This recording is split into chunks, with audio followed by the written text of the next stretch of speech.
Hello, and welcome to another episode of Alison's amazing math videos, where y equals mx plus b and fractions are your friends.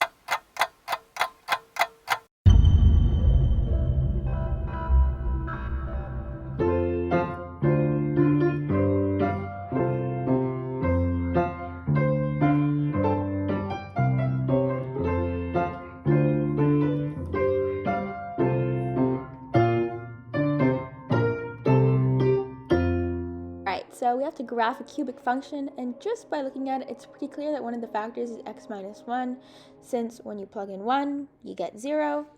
From there, you can do synthetic division to determine the quadratic that goes into it, and after that, it's pretty easily factorable. So now we know that the function is x minus 1 times x plus 1 squared, and we can use that to graph it.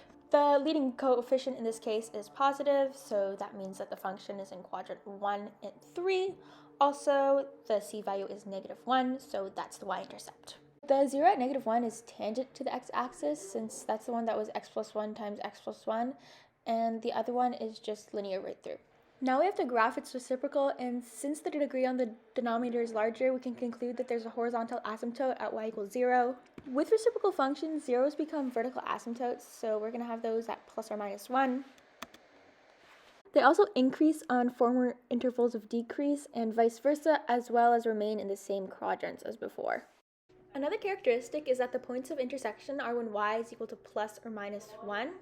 Also is that there are local minimums where there were once local maximums, and vice versa. Keep in mind that the minimum is not accurate on this graph without calculus, so hopefully find that out next semester. Alright, so it seems like we need to find the points of intersection, and obviously that's when y is equal to plus or minus 1. So from there, actually one of the points is our y-intercept, so that's great.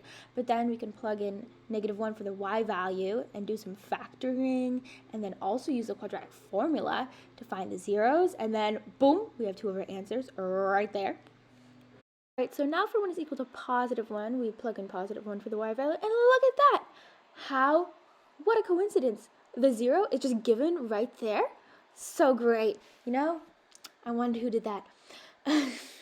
And that's it. There are all 4 of our points of intersection. So if we just go back to our graph, we can see that they all match up nicely.